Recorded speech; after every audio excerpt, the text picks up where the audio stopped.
This is the Editor's Half Hour. Step into the life of an editor for 30 minutes as we discuss the craft of editing, industry trends, and editorial resources. Your host is co-founder and CEO of Peak Publishing Inc., Nadia Jaja Pupa. She is experienced in all facets of the publishing industry, from editing to design, and works with corporate clients and self-published authors. Nadia and her guests are about to share powerful insights and stories on what it takes to be an editor. And this is your host, Nadia Jaja Pupa.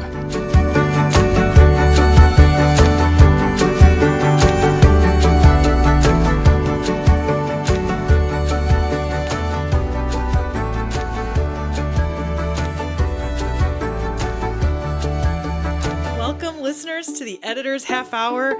We have a wonderful guest today, CaTyra Polland. She is amazing. CaTyra has done everything, anything and everything. She's the founder of National Black Authors Day, and that's what we're going to talk about today. So welcome, CaTyra. Tell us a little bit about yourself. Please introduce yourself and tell us about the wonderful things you're working on right now. Thank you so much for having me, Nadia. It's a pleasure to finally be a guest, and thank you for being a guest on my podcast. So yes, I am the founder of National Black Authors Day. I'm also the CEO and founder of Love for Words, which is an editing company. Back to National Black Authors Day. So I founded the day or the holiday last year. Was the first year, and I created the holiday because I wanted to celebrate and uplift and acknowledge past Black authors, current Black authors, and the future Black authors and writers. So I did some research to see if this day already existed, and it did not.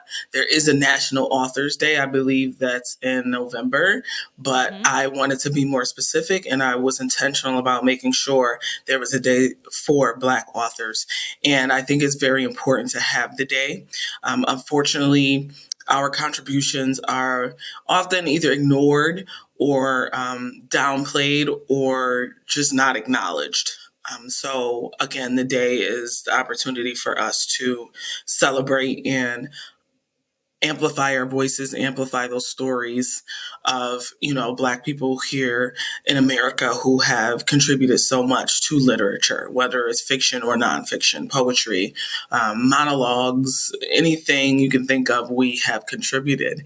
And I believe that we deserve a day to celebrate those literacy contributions, especially considering the history of literacy in the Black community here in this country, and that we were literally killed for knowing how or learning how to read and write.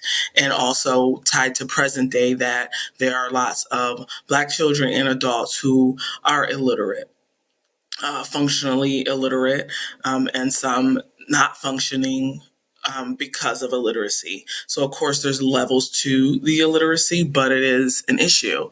Just a heads up, I did have to change locations. There was an alarm going off. So I will get back into what I was saying about literacy, specifically in the Black community. So I shared, of course, the history of Black people in America tied to literacy and the consequences, which included up to death if we were taught or learned how to read and write.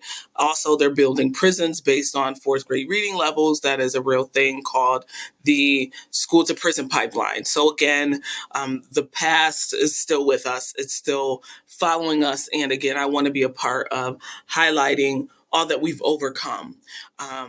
Another thing that we're still battling as far as Black literacy, literature, Black reading, writing, books, authors, is book bans. So there are lots of Black authors whose books are being banned across the country.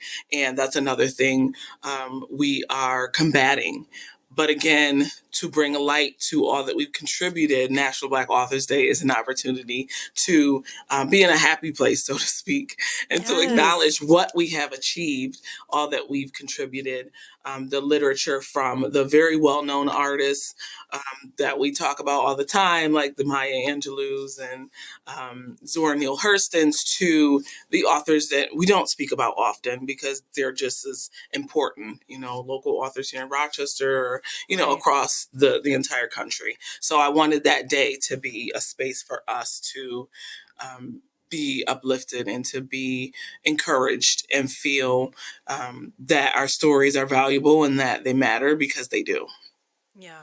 The recognition goes a long way. It's like a recognition and celebration, which is Yes. such a big deal. It really Yes. is.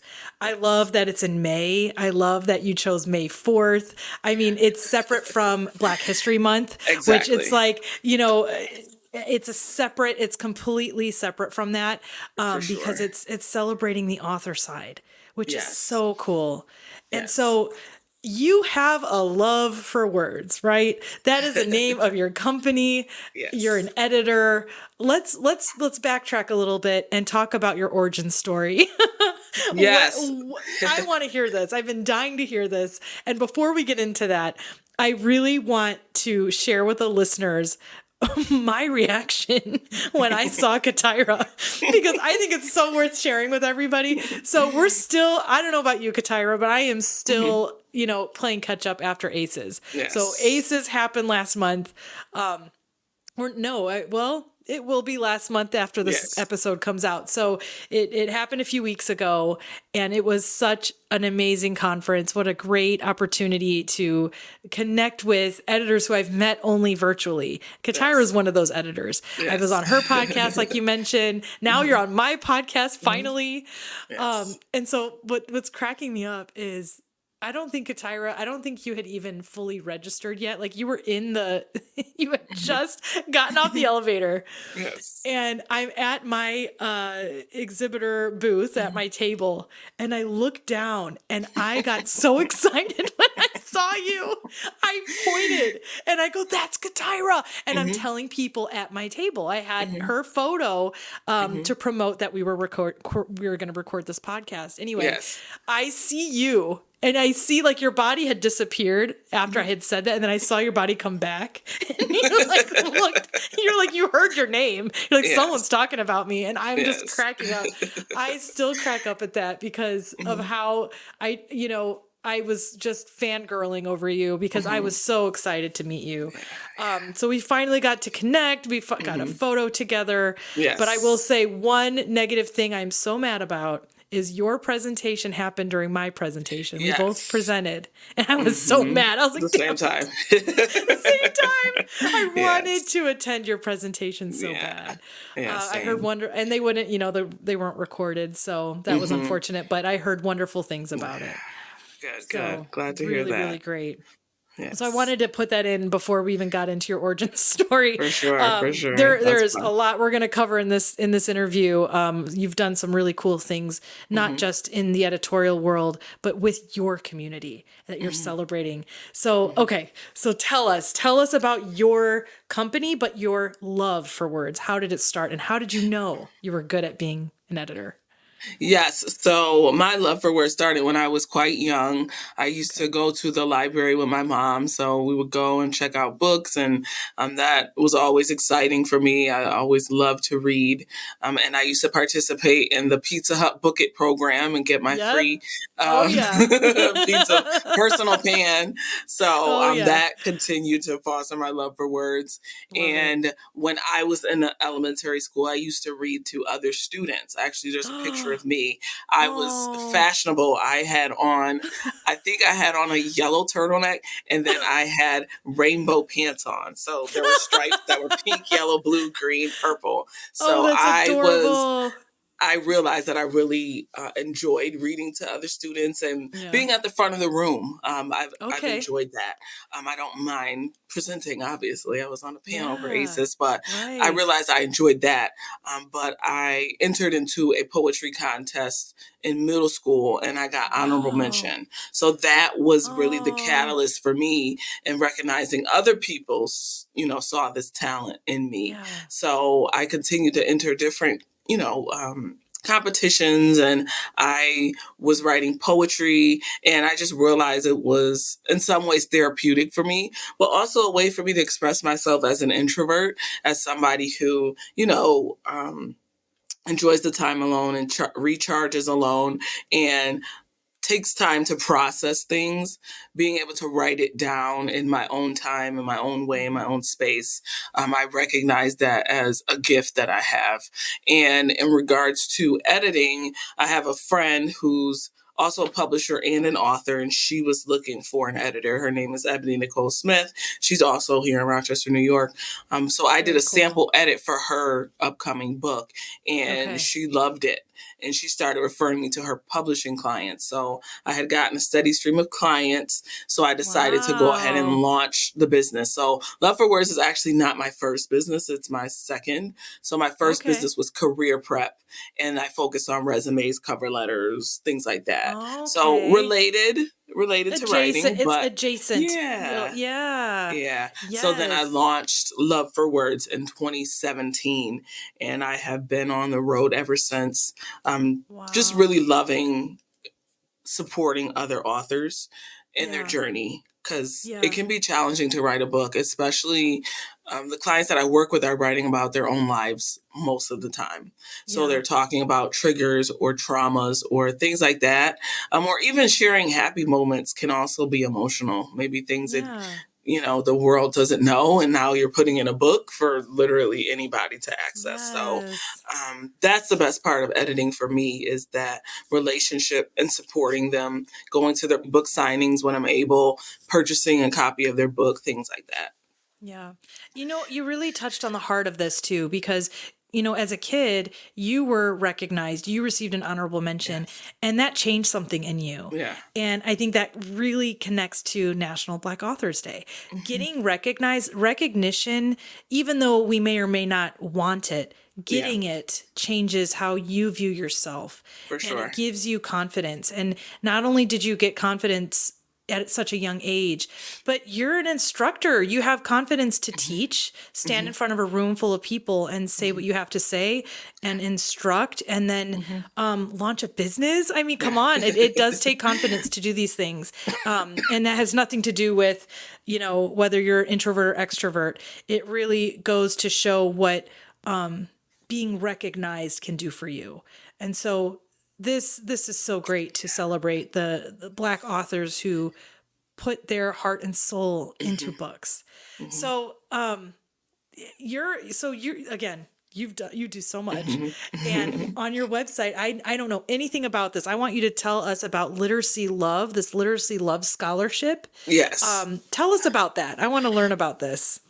Yeah, so the Literacy Love Scholarship is for students here in Rochester, New York, and the scholarship is given to students so that they can use it for their educational or career goals. So they can use it to, pay for a class, or either online or in person, if they need to buy materials, or there's a book they want to purchase, if there's a conference that they want to attend, really anything tied to bettering themselves or bettering their circumstances in their lives, we support. The focus is literacy, but not exclusively. So, some of our recipients aren't necessarily majoring in English or going on to write a book, but it is something that is going to help them progress in life and reach their goals. So I started that because I wanted to give back. I received scholarships when I was, in high school and college, and I am in a space to be able to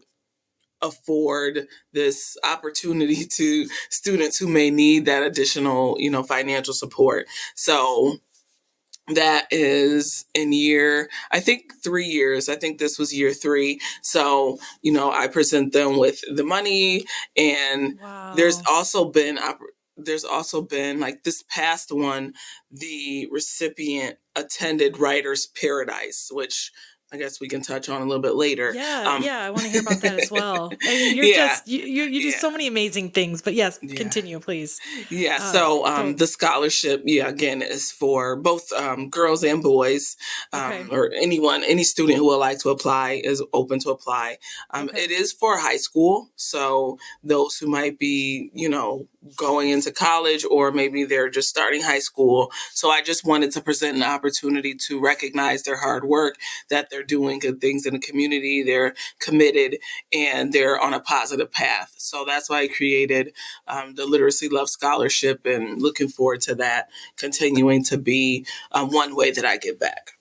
Oh, that is so beautiful. I love that Yes. so much.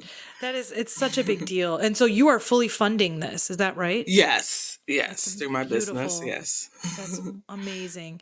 Like, what a Yes. wonderful thing to do to give back to your community. Yeah. Locally, you said this is a local thing only, right? Not Yes. national. Yes. Okay. And the Yeah. community has also supported by donating as well. And the Yeah. donated funds are added to Okay. my contributions. Yeah. Okay, listeners, Yes. you know where to go if you want to donate to this wonderful cause. I think Yes. that's really great that you're sharing that here on the Yes. podcast. I Mhm. want listeners to hear and recognize what you're doing. Yes. And so you mentioned one more thing though. You're just Yes. doing so many cool things. I don't want to stop you. Yes. So Yes. what was it Yes. that you said? Paradise? What was The paradise? Writer's Paradise. The So Writer's Writers, Paradise. Okay. yes, Writer's Paradise is biannual. Um, Okay. Last year was the third one.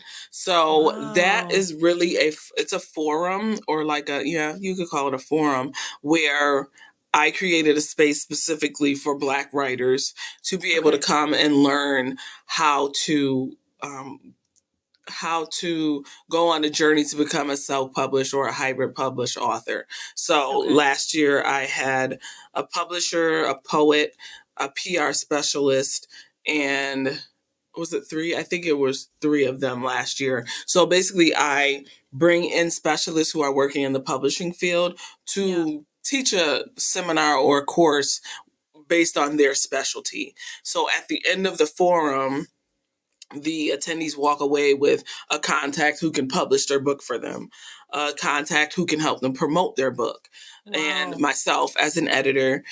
Or if they're looking to do poetry, there was someone who presented on poetry who was there. So it's really Great. it's like a one-stop shop.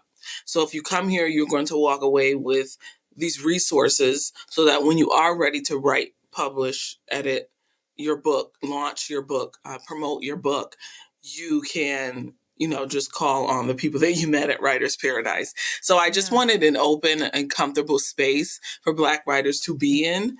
There are Mhm. still lots of conferences and events where Black writers don't necessarily see panelists or speakers who look like them.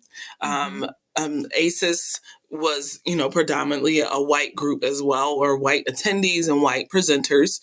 There was somewhat of a mix, but there's still, predominantly white. So I wanted to be intentional about creating an event that made sure Black writers felt welcome and that people at the front of the room look like the attendees there. So there is a space for all conferences, but sometimes it's better to have those sacred spaces for groups who may sometimes or oftentimes be ostracized or forgotten, or may not feel comfortable going to these spaces because they're one of few or the only one.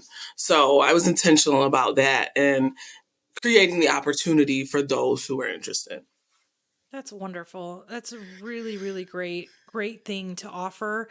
It's a wonderful space that you're creating. You're creating, again, back to that recognition too. Mm-hmm. Because if somebody feels that they're not welcome somewhere, they're not going to grow. And so you're really giving this opportunity for Black writers to feel seen and recognized for what they're doing.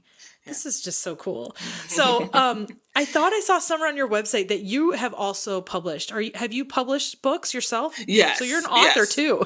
I am. My I am. gosh. And that definitely helps me in the editing space because I can relate to some of the concerns or questions or issues that my clients have. So it's definitely been beneficial. But yes, I published my first book in 2017, Professionalism, What's That? And it covers different aspects of being an employee in the workforce. So how to dress for success, phone etiquette, email etiquette, professional development, things like that.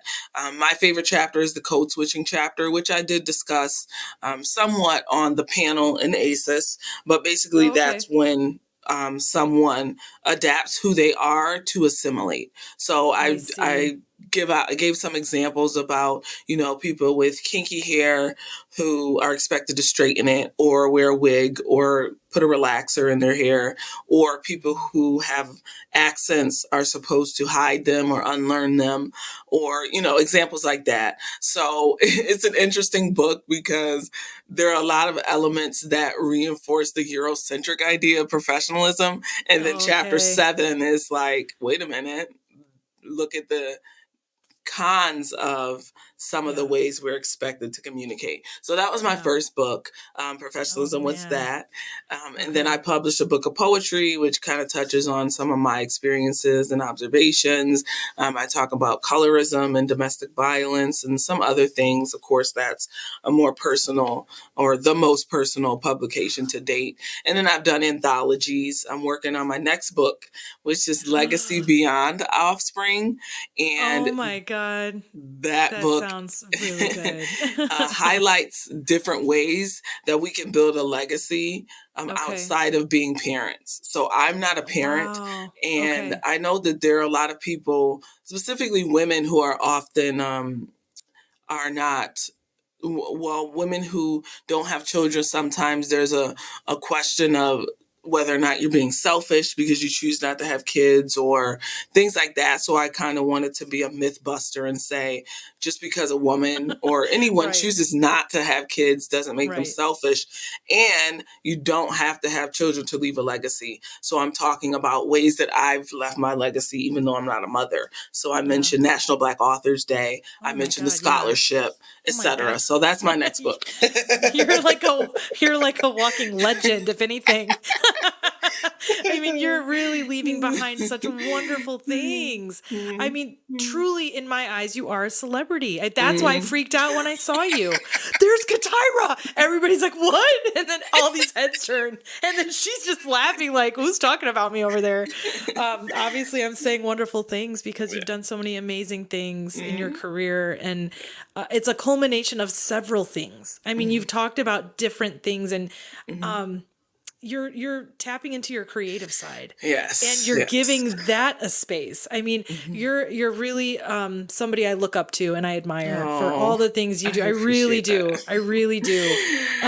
It's an inspiration to see what you're doing and how you're giving back. And the most important thing that I see is that this is a reflection on the editorial community as well. And that community alone is one that, doesn't get that much attention. Yeah. And so you're really shining a light, not just on the Black community, but on the community of editors. And so that's why you are, like I said, celebrity status here. I mean, really, really awesome what you're doing. So I know I am not the only one that looks up to you and admires what you're doing. And I wish that, we could talk for days about all of this stuff, but, we're the editor's half hour, which I cursed the day. Right. I wish it was editor's hour now. I was able to do an hour special with Erin Brenner on her huge book. Oh, okay. Awesome. Yeah. The freelance, or the editor's guide to freelancing. Yeah. Or I should say the Chicago Guide. Anyway, so, okay, let's talk about you. Let's talk about your future plans. When this episode comes out, it's a few days away from National Black Authors Day. What are your plans? Where are you going to be? How can listeners find you if they want to find you and get your autograph? Tell us what your plans are for May 4th. Sure. Yeah. So I am going to have another celebration this year. It is here in Rochester, which is where I'm from. The venue is the Avenue Black Box Theater, which is a Black-owned venue theater space that features Black artists, Black poets, Black actors, actresses, etc. I know they also do a story time there where guests come in and read to youth and community. So it will be there on May 4th from 11 a.m. to 2 p.m. We will also have a Black librarian panel at 12 o'clock. Amazing. So we have 4 Black librarians who will be talking about their experience, encouraging others to learn more about librarianship as a career, and just talking about all that the job entails, because we have our ideas about what librarians do, and I'm sure they do so much more than what we think. So I brought that element this year, and then the event really is it features local organizations that focus on literacy. So people can walk around, maybe your son or daughter needs a tutor. Maybe you are a parent who needs to brush up on digital literacy. Maybe you're looking for some type of, other resources, or a school that has a heavy focus on literacy. So there are different vendors who will be there talking about the services that they offer in regards to literacy specifically. And then last but certainly not least, we will have authors who will be vending. They will have their books, talk about their stories. And yes. That's amazing. But this is all in Rochester, right? Yes, in Rochester, your community. New York. That's okay. Yes. So what do you know of other cities that are also doing similar things? I don't know at this point. I know last year there were lots of National Black Authors Day hashtags. So people, they hosted their book launches that day. They hosted their book signings on May 4th. Some of them posted videos as odes to Black authors. Some people, created graphics and shared that. So I'm just looking forward to see how people will participate this year. And I know it'll continue to get bigger. And the hashtags were from across the country last year. So I know it'll be an even bigger repeat this year. I saw that you were on the news locally. Yes. I hope that you get on the news nationally. I hope you have a national platform to really spread the news about this. Because this has only been around for how many years now? This is year 2. Just year two. Yeah. So it's just going to grow every year. Exactly. So how can we celebrate? How can I celebrate National Black Authors Day? What would you like the general public to know? Yes. So you're welcome to, if you're an author, you can host your book signing that day. You can post about your favorite Black authors. You can post a picture of their book covers. You can post a quote by a Black author that you really love. There's really no limit. Go to your library, take some pics with books by Black authors, take pictures with Black authors. Tell us what your top 5 books are by Black authors. So it's really whatever comfort you have. You can host an event in your own city celebrating National Black Authors Day that's open to the public. So those are just some ways. And I have other ways on my website at loveforwords.com. Please visit loveforwords.com. Learn more about National Black Authors Day. Figure out ways that you can integrate this in your communities, whether it's an editorial community, a writing community, book club, anything, especially book clubs. I mean, come on. Now I've got a question for you, and this is going to be a tough one. Okay? Who is your favorite Black author? I really liked Fred Crump Jr. He's passed, but he wrote books that were based on the childhood favorites like Sleeping Beauty and Rapunzel, but all of the characters were Black. So I remember those books vividly. They had beautiful pictures, and all of the, the lead characters looked like me. So that was so special. Actually, my mom might have copies of those books still. But if not, I plan to go on Amazon and buy them. Yes. But that was pivotal for me, just opening a book and seeing women and people who looked like me. It was amazing. Yeah. So Fred Crump Jr. Okay. I thought you were going to have a hard time answering that question. I'm like, this is a hard question, CaTyra. I'm going to stump you. Oh, that's great. I'm going to look that up for sure. Yes, that's wonderful. So, one more thing though, I was thinking, do you have a list or maybe something that you could work in the future? Because it's only been out for 2 years now. Yes. Like a preferred reading list, and maybe there's. Oh, do you have one already? Okay, I don't, recommended. But I can. Yes, I can curate one though. Yeah. Yes, I think you should. That would be wonderful. Yes, I can do that. Yes. Oh, how exciting. It's going to be an exciting day. I really do. I feel cool that I got you on the podcast, because now it's just a matter of time before it becomes bigger and bigger and bigger every single year. Exactly. So I can't thank you enough. Thank you, CaTyra, for your time. I appreciate this, and I wish you so much success in everything that you do. Thank you. I wish you the same, Nadia. I appreciate you. It's been a pleasure. Hey, listeners, I have some exciting news to share. I have officially launched the affirmation cards for editors. Some of you may have heard about them. You've probably seen them on my Instagram page.